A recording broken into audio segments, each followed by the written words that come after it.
আসসালামু আলাইকুম রহমতুল্লাহ বরকাতুহ। তে বন্ধুগণ, আশা করি আল্লাহ পাকের রসিম রহমতের সকলেই সহি সালামত আছেন। তে কবি গাজী আক্কাসাল ইউটিউব চ্যানেল 017140885009 এর পক্ষ থেকে আপনাদের সকলের প্রতি রইল একান্ত আন্তরিক শুভেচ্ছা ও ভালোবাসা। তে বন্ধুগণ, এখন আপনাদের সামনে যে বয়ানটা রাখবার চেষ্টা করবো, এই বয়ানটার নাম হলো চিকিৎসার দিক নির্দেশনা। তো কইতে পারেন যে আপনি আবার দিক নির্দেশনার কি আছে? দিক নির্দেশনা দীর্ঘদিনের চিকিৎসা জীবনে কিছু বলার আছে এবং উপকার হবে মানুষের। তো কি কি কিছুদিন আমি একজন হোমিওপ্যাথিক ডাক্তার, কিন্তু তারপর আমি পক্ষ বিপক্ষ নাই। যেটা ভুল সেটা ভুলই করবো, যেটা ভালো ভালোই করবো, যেটা অর্থাৎ যেটা কাজ হয় বলবো, যেটা কাজ না হয় তাই বলবো, মানুষের একটু যাতে একটু উপকৃত হয় সেই জন্যে। তো রেটিনা একটা জিনিস আছে না, রেটিনা মানে যে চক্ষুরেখার অভ্যন্তরে যে অংশটা, এটা হলো চোখের আসল। এটা যদি রোগ হয় তাহলে নিষ্কৃতি পাওয়া কঠিন।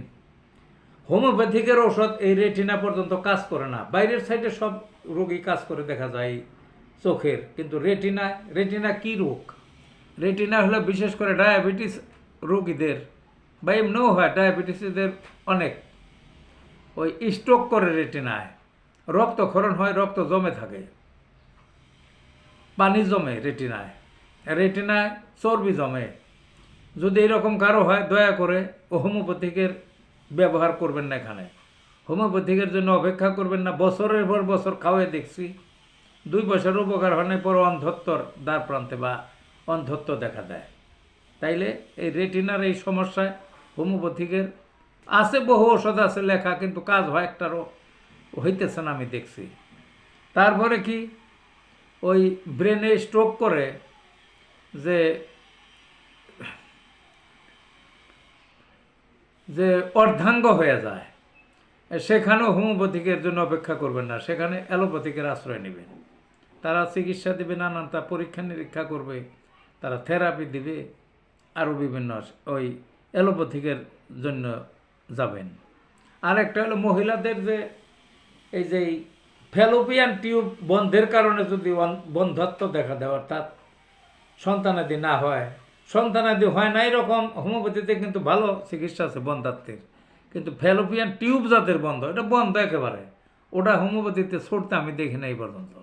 কাজে এরকম সমস্যা যাদের হয়, তারা ওই ইন্ডিয়া যায় বা বিদেশে যে সাধারণ চিকিৎসা করে আসে, ওইগুলোর আশ্রয় নেবেন। আর কিছু জটিল রোগ কিন্তু হোমিওপ্যাথিতে খুব ভালো কাজ করে, সেগুলো বলবো। অধিকাংশ অসুখই তো হোমিওপ্যাথিকে যথেষ্ট কাজ করে, কিন্তু জটিলগুলোর কথা আমি বলতেছি। যেমন কি হার্টের সমস্যা, হার্টের যে কোনো রোগ হোক, হার্ট তো একটা জটিল, ওর অভ্যন্তরে আছে কত কিছু আছে, হোমিওপ্যাথিতে খুবই ভালো কাজ পাবেন।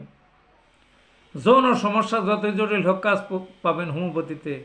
কিডনির সমস্যা হোমিওপ্যাথিতে যথেষ্ট কাজ পাবেন। চর্মরোগ যত জটিলই হোক ভালো কাজ পাবেন হোমিওপ্যাথিতে। ক্যান্সার এত জটিল, তারপর হোমিওপ্যাথিতে কিন্তু অনেক রোগী ভালো হয়, এখানেও হোমিওপ্যাথিকের আশ্রয় নিতে পারেন। টিউমার, পাথর, এগুলো তো সাধারণ, এগুলো তো হোমিওপ্যাথিতে অহরহ ভালো হয়। এছাড়া আরও যত টুকটাক রোগটাক হয় মানুষের, জ্বর, ঠান্ডা, সর্দি বা আছে না আরও বিভিন্ন রোগের তো শেষ নাই, বিভিন্ন রোগ আছে। ওই পাগল হয়, মাথায় বিকৃত হয়, তারপরে ব্রেনে টিউমার হয়, এই ইত্যাদি ইত্যাদি যত আছে।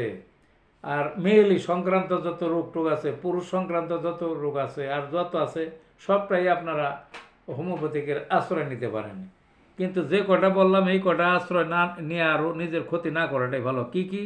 একটা হইলো রেটিনার অসুখ, একটা হলো ব্রেনে স্ট্রোক করে যে অর্ধাঙ্গ হয়ে যায় এই অসুখটা, আর একটা বলছি ফ্যালোপিয়ান টিউব বন্ধ হয়ে গেলে সেখানে আর ওই এই যে বন্ধাত্ম রোগ সারানোর জন্য হোমিওপ্যাথিকের আশ্রয় না থেকে অন্যদিকে যাবেন। বাকি সব কিছুই হোমিওপ্যাথিতে অবারিত এবং যথেষ্ট কাজ পাবেন, সুবিধা পাবেন, রোগ সারবে। ভালো থাকুন বন্ধুগণ।